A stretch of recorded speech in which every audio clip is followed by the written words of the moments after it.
ईद दा दिन सी ते मां ने खीर पाई थालियां दे विच, सारे भैन भरा बह के खाण लग पे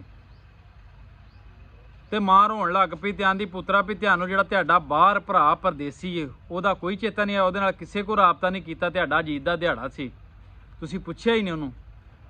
मां दा रोना वेख के ते दूसरे पुत्तर ने ना ਉਹਦਾ नंबर लाता बाहर वाले भरा दा। 3-4 वारी कॉल की तो उन्हें फोन कोई ना चुकिया। बाकिया भरावां ने खा खुले ईद हो गई, पर मां की ईद कोई ना हुई। मां ने रोंदियां ईद नगा दी सारी। शाम पई तो ओदी कॉल आई, मां ने फोन चुकिया। उन्हें कहा पुत्रा सुबह का फोन इस चुकदा पिया, की गल सी? आंदा मां मैं काम ते गया सा। मां दी होर सुना रोटी शोटी खा ली सी? उन्हें आख्या नहीं मां रोटी कित्थे, सवेरे सरगी उठे सां ते कंपनी की गड्डी आ गई सी, असीं काम ते चले गए सां ते हुण आए आ ते हुण पका के खाण लगे आ।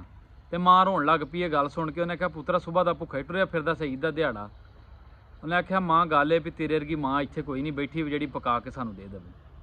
मैं ना ईद आउण डई है, अपने परदेसी भैन भरावां नूं याद रखियो। इहदे विच तुहाडे वास्ते उन्हां दीयां लाजवाल कुरबानियां ने, अपने मावां वास्ते भरावां वास्ते कुरबानी देंदे ने।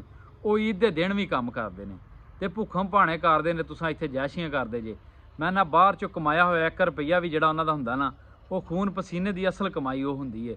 इस कौम वास्ते, इस मुल्क वास्ते, इस घर वास्ते कुरबानी दे देने बाहर बैठे। उन्हां दी कदी भी जिहड़ी जायदाद बाहरों या जो भी इस मुल्क 'च भेज देना, उहदी जैशी ना करया करो, उन्होंने उजाड़िया ना करो, बल्कि वो जो वापस मुल्क दे विच आउण ना, उन्हां दी मानत के तौर पर उन्हां दी तली ते धरिया करो, उन्हां दा दिल खुश हो जाता है।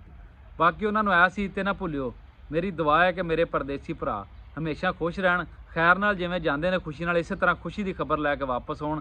घर आउण ते घरों भी उन्होंने खुशियां ही मिलन। हमेशा खुश रहन, परदेसी मेरे हसदे रहन ते वसदे रहन।